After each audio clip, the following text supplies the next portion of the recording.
नमस्कार, मैं हूं सूर्य प्रकाश तिवारी। आप देख रहे हैं विश्वरक्षक हिंदुस्तान। महाराष्ट्र में विधानसभा चुनाव है और हम हैं हैदराबाद में, जहां तकरीबन 5 लाख मराठी लोग रहते हैं। तो महाराष्ट्र चुनाव को लेकर उनका क्या है सोचना, आइए इस बारे में बात करते हैं। हमारे साथ मौजूद है आनंद कुलकर्णी जी। आनंद जी, हमें ये बताइए, राजनीति जो है विकास पे आधारित होनी चाहिए या धर्म पर आधारित होनी चाहिए? विकास पर आधारित होनी चाहिए। तो अभी की जो राजनीति चल रही है उसको लेकर आपका क्या कहना है, और इस चुनाव में जो है आपको क्या लगता है कौन से मुद्दे प्रधानता से होने चाहिए? अभी राजनीति दोनों पर चल रही है, बट जहाँ तक हो सके विकास की राजनीति होनी चाहिए, सबको साथ लेकर चलने की राजनीति होनी चाहिए। अब मुद्दे महाराष्ट्र के हमको इतनी दूर बैठ के मालूम तो है नहीं, लेकिन जहाँ तक हो सके रोज़गार मिलना चाहिए लोगों को, सबका काम होना चाहिए, डिसिप्लिन है, ट्रैफिक है, हेल्थ इश्यूज़ है, ये पहले सॉर्ट होने चाहिए लोगों के, और बाकी राजकारण बाजू, फिर पार्टी चाहे जो भी हो, लेकिन काम सबका होना चाहिए। लेबर का है, लेडीज़ का है, सीनियर सिटीजन्स का है, शिक्षा का है, हेल्थ का है, रोज़गार का है, ये काम जो भी पार्टी आए ये पहले करना चाहिए। लेकिन पिछले कुछ सालों से हम देख रहे हैं जिस तरह की राजनीति चल रही है, विकास के मुद्दे साइड में हैं, लेकिन धर्म आधारित राजनीति ज़्यादा हो रही है। तो आपको क्या लगता है कि ऐसा होने के पीछे क्या कारण है? पब्लिक भी क्या इसको बढ़ावा दे रही है? इसमें बदलाव कैसे आएगा? पता नहीं ये बढ़ा क्यों, लेकिन बढ़ गया और अब इसको हवा लगी है, ये ऐसे चलेगा भी। ये बंद होने के लिए बहुत मुश्किल काम है, आसान तो है नहीं। सब साइड कर सकते होंगे, कम कर सकते होंगे, बट ये कौन कर सकते? लीडर्स ही कर सकते, हम लोग तो कुछ नहीं कर सकते। तो ये राजनीति थोड़ी ऐसी चलेगी और कुछ साल, अब वो बंद करने के लिए वो लोगों ने ही काम करना है। तो आपका नाम बताइए। मेरा नाम गोविंद जाकिर जी। तो आप क्या करते हैं यहाँ हैदराबाद में? मेरा बिजनेस है सर। तो आपने पिछली कई सरकारों को देखा होगा, कई सरकारें आई कई गई, लेकिन विकास पे आधारित काम किस सरकार ने बेहतर तरीके से किया है? और अब इन चुनावों के बाद आप किस तरह की सरकार देखना चाहते हैं? विकास पर आधारित काम मैं अगर देखूं तो पिछले 10 साल में जो बीजेपी ने किया है वही है, और उससे पहले भी जब अटल बिहारी वाजपेयी जी का था, जब नेशनल हाईवेज़ का कॉन्सेप्ट जब पहली बार लाया था, तो ये विकास की राजनीति है। लेकिन मैं तो ये कहूँगा कि विकास की राजनीति तो खैर होती रहेगी, लेकिन धर्म आधारित विकास भी होना चाहिए। धर्म माने, मैं वैसे नहीं बोल रहा हूँ धर्म, जैसे हमारे धर्म में माना है कि पुत्र धर्म है, पिता धर्म है, गुरु धर्म है। It is the concept of duty, वो धर्म है। जैसा आप देखेंगे तो अपने न्यायालयों में भी लिखा है धर्मो रक्षति रक्षिता। तो धर्म के सिवा कोई भी चीज़ नहीं है, धर्म को पकड़ कर ही रहना चाहिए। लेकिन वो धर्म अलग है और ये धर्म अलग है, हर चीज़ का एक धर्म होता है, उस कॉन्सेप्ट से वो होना चाहिए। अब जो है वो धर्म आधारित राजनीति अब नहीं है, इसलिए तो ये प्रॉब्लम है। अभी अपना अपना धर्म छोड़कर सिर्फ निहित स्वार्थ के लिए लोग राजनीति कर रहे हैं, इसलिए ये प्रॉब्लम है। एक्चुअली अभी जो हो रही है वो राजनीति धर्म की नहीं है, अधर्म की राजनीति चल रही है, ये मेरा मानना है। तो महाराष्ट्र में जो अभी मुद्दे हैं, उन मुद्दों को लेकर आपका क्या सोचना है कि कौन से मुद्दे होने चाहिए? यहाँ आप हैदराबाद में रहते हैं, तो महाराष्ट्र को आप किस रूप में देखना चाहते हैं?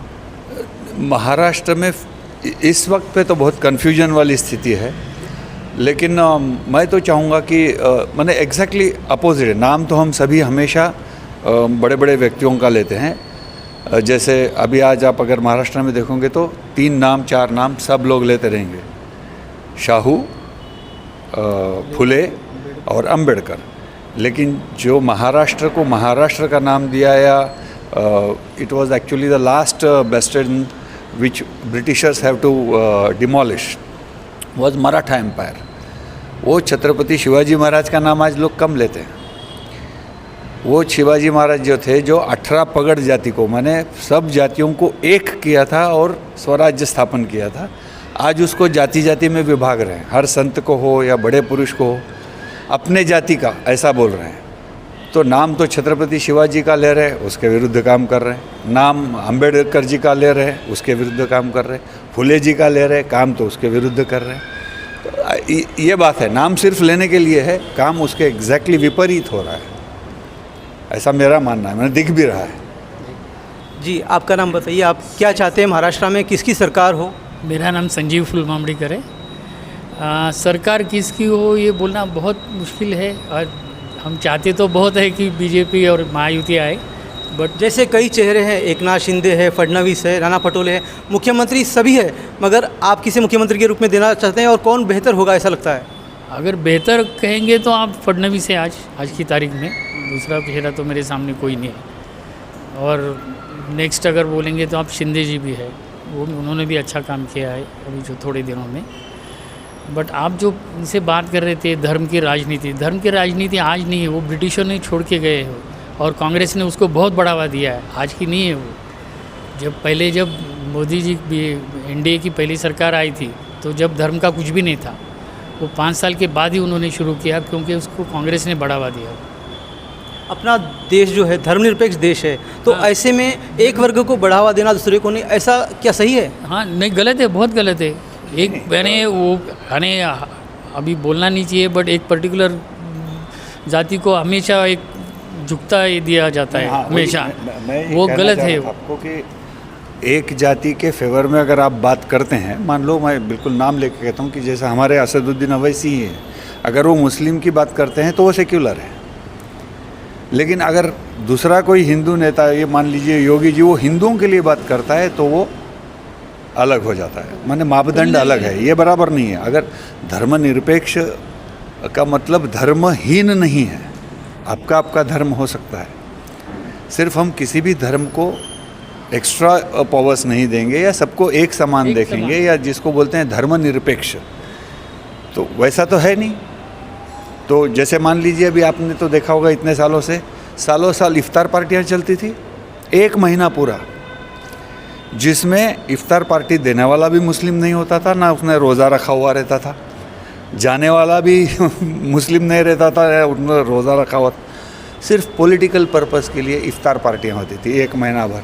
प्रेसिडेंट, गवर्नमेंट, चीफ मिनिस्टर से लेके मिनिस्टर तक हर आदमी देता था, प्राइम मिनिस्टर, कोई भी नहीं छूटता था, हर एक। लेकिन ये सिस्टम जो है हर पार्टी फॉलो कर रही है कि धर्म आधारित, चाहे इफ्तार पार्टी हो या दूसरे कोई प्रोग्राम हो, हर पार्टी अपने स्वार्थ के लिए या सत्ता में आने के लिए धर्म का यूज़ कर रही है। तो ये यूज़ जो हो रहा है, इसको लेके आपका क्या कहना है? नहीं, इसीलिए ना मैंने बेसिकली अभी क्या है कि डेमोक्रेसी जो हम बोल रहे हैं वो अभी डेमोक्रेसी नहीं रही है, एक्चुअली इट हैज़ बिकम मॉबोक्रेसी। आपके पास अगर मॉब ज़्यादा है तो आप डेमोक्रेटिकली जीत रहे हैं, तो अब वो भी उनके गणित लगा रहे हैं कि भाई ये कास्ट के ज़्यादा है, ये धर्म के ज़्यादा है, वो धर्म के ज़्यादा है, तो मैं उस हिसाब से प्लान कर रहा हूँ कि ये धर्म के ज़्यादा है तो इनको तोड़ो, तो मुझे ये ऐसी vote, it is a voter politics. अगर आप देखेंगे तो ये सब जड़ उसकी है।